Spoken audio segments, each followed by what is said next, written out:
G'day everyone, we've just finished installing this fender eliminator on the 2017 MT-09 and we're just going to go through a few quick points to help you guys out at home when you do your install. So the first thing you're going to have to do is remove this wire guard here. You do that by undoing this clip and this bolt and then sliding the whole section backwards. So to undo these clips you'll come across these a bit. We've got one here. This is it in the done up version. Simply push that little centre bit with a screwdriver or something similar and that brings it to the open position. You can see that that centre's gone down. When you install them you just push this bit all the way through, push it back into the hole and then push that till it's flat and that's then reinstalled. So once you've done that you'll find the plug under here. Undo that plug, there's a cable tie here, cut through the cable tie and then take the lead that you still see installed here because this is the floor stock, take that all the way out and then reinstall this cover. That will then allow you to get rid of this behemoth by undoing the axle nut here. You may have to undo the adjuster here a little bit. If you do that, make sure you reset your adjuster before you go for a ride and that your chain is nice and tight as it should be. So this is the adjuster block that comes in your kit. Once you've done that, we need to continue undoing this wire. So you do that by undoing this bolt. It's quite tight. It does have Loctite, but undo that.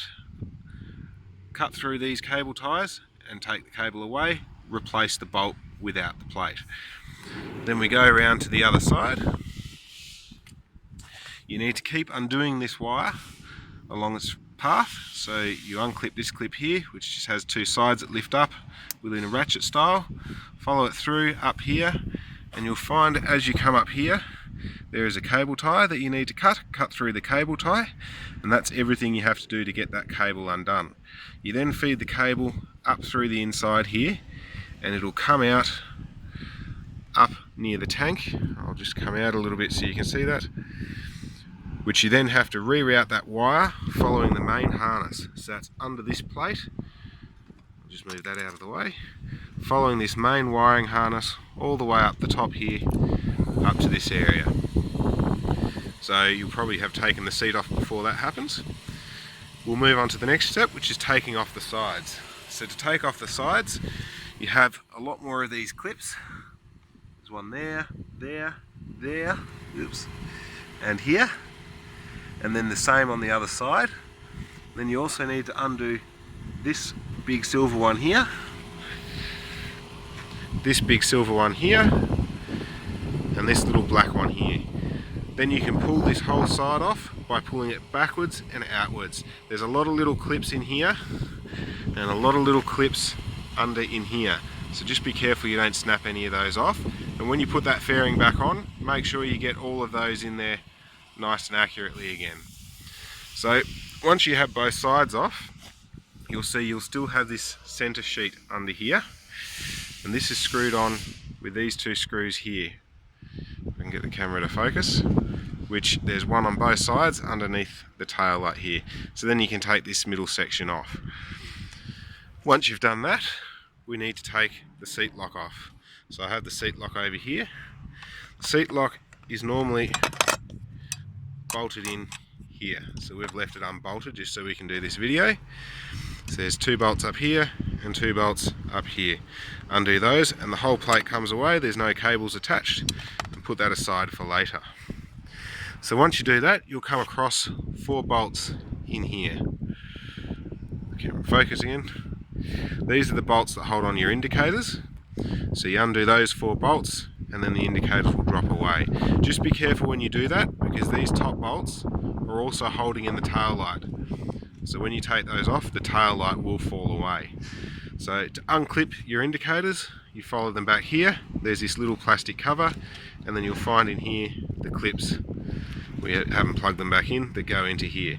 So this is also the area that the plug will go for the LED bolt, and you can see with our fender eliminator install we've still got the wires sitting here without the plug attached because, as I mentioned before, this is going back on the shop floor in its stock form.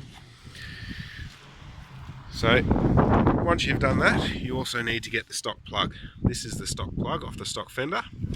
To get access to more wire of that, on the back side of the stock fender, you will find these bolts here. Undo these two bolts and this one here, and that should allow you to take this plastic cover and flip it out to the side. Underneath there you'll find the wire, and you can come it down here to somewhere and cut that off to fit onto the LED bolt.